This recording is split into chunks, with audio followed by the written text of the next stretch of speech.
ਜਿਹੜੀ ਸੈਂਡੀਗੋ ਦੇ ਵਿੱਚ ਇੱਕ ਮਸਜਿਦ ਦੇ ਬਾਹਰ ਜਿਹੜੀ ਸ਼ੂਟਿੰਗ ਹੋਈ ਸੀ, ਜਿਹਦੇ ਨਾਲ 3 ਜਣਿਆਂ ਦੀ ਮੌਤ ਹੋ ਗਈ ਸੀ ਤੇ 2 ਜਣੇ ਜਿਹੜੇ ਸ਼ੂਟਰ ਸੀਗੇ ਉਹਨਾਂ ਨੇ ਵੀ ਆਪਣੇ ਆਪ ਨੂੰ ਗੋਲੀ ਮਾਰ ਲਈ ਸੀ। ਤੇ ਹੁਣ ਇਨਵੈਸਟੀਗੇਸ਼ਨ ਤੋਂ ਬਾਅਦ ਇਹ ਪਤਾ ਚੱਲ ਰਿਹਾ ਵੀ ਜਿਹੜਾ 18 ਸਾਲਾਂ ਦਾ ਸ਼ੂਟਰ ਸੀਗਾ ਕੈਲਵ ਵਾਜ਼ਕੁਇਜ਼ ਤੇ 17 ਸਾਲਾਂ ਦਾ ਕੇਨ ਕਲਾਰਕ, ਜਿਨ੍ਹਾਂ ਨੇ ਇਸਲਾਮਿਕ ਸੈਂਟਰ ਆਫ ਸੈਂਡੀਗੋ ਨੂੰ ਅਟੈਕ ਕੀਤਾ ਸੀਗਾ, ਉਹਨਾਂ ਨੇ ਇੱਕ 75 ਪੇਜਾਂ ਦਾ ਜਿਹੜਾ ਡਾਕੂਮੈਂਟ ਆ ਜਿਹਦਾ ਟਾਈਟਲ ਦ ਨਿਊ ਕਰੂਸੇਡ ਕਰਕੇ ਪਿੱਛੇ ਘਰ ਆਪਣੇ ਛੱਡਿਆ ਸੀਗਾ। ਇਹਦੇ ਵਿੱਚ ਕਹਿੰਦੇ ਵੀ ਉਹ ਪੂਰੀ ਤਰ੍ਹਾਂ ਸ਼ੋ ਹੋ ਰਿਹਾ ਵੀ ਉਹ ਨਿਊ ਫਾਸਿਸਟ ਵਾਈਟ ਸੁਪਰਾਮਿਸਟ ਆਈਡੀਓਲੋਜੀ ਨੂੰ ਲੈ ਕੇ ਜਿਹੜੇ ਆ ਚੱਲ ਰਹੇ ਸੀਗੇ ਤੇ ਕਨਸਪੀਰੇਸੀ ਥਿਊਰੀਜ਼ ਨੂੰ।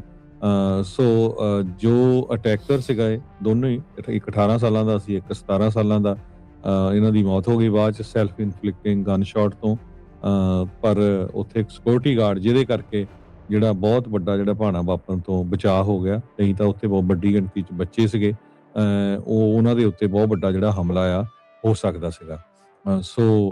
ਹੁਣ ਜੋ FBI ਤੇ ਪੁਲਿਸ ਆ ਉਹ ਇਹਦੀ ਜਿਹੜੀ ਆ ਇਨਵੈਸਟੀਗੇਸ਼ਨ ਕਰ ਰਹੀ ਆ ਕਿ ਕਿਸ ਤਰ੍ਹਾਂ ਜੋ ਇਹ ਦੋਨੋਂ ਹੀ ਅਟੈਕਰ ਸੀਗੇ ਇਹ ਇਨਫਲੂਐਂਸ ਇਹਨਾਂ ਨੇ ਬ੍ਰੈਂਟਨ ਟਰੈਂਟ ਜੋ ਕਿ ਇੱਕ ਕ੍ਰਾਈਸਟ ਚਰਚ ਜਿਹੜੀ ਮੌਸਕ ਸ਼ੂਟਿੰਗ ਹੋਈ ਸੀ 2019 ਦੇ ਵਿੱਚ, ਉਹਨੂੰ ਫੋਲੋ ਕਰ ਰਹੇ ਸੀ, ਕਿੱਦਾਂ ਉਹਦੇ ਨਾਲ ਇਨਫਲੂਐਂਸ ਹੋਏ ਸੀਗੇ।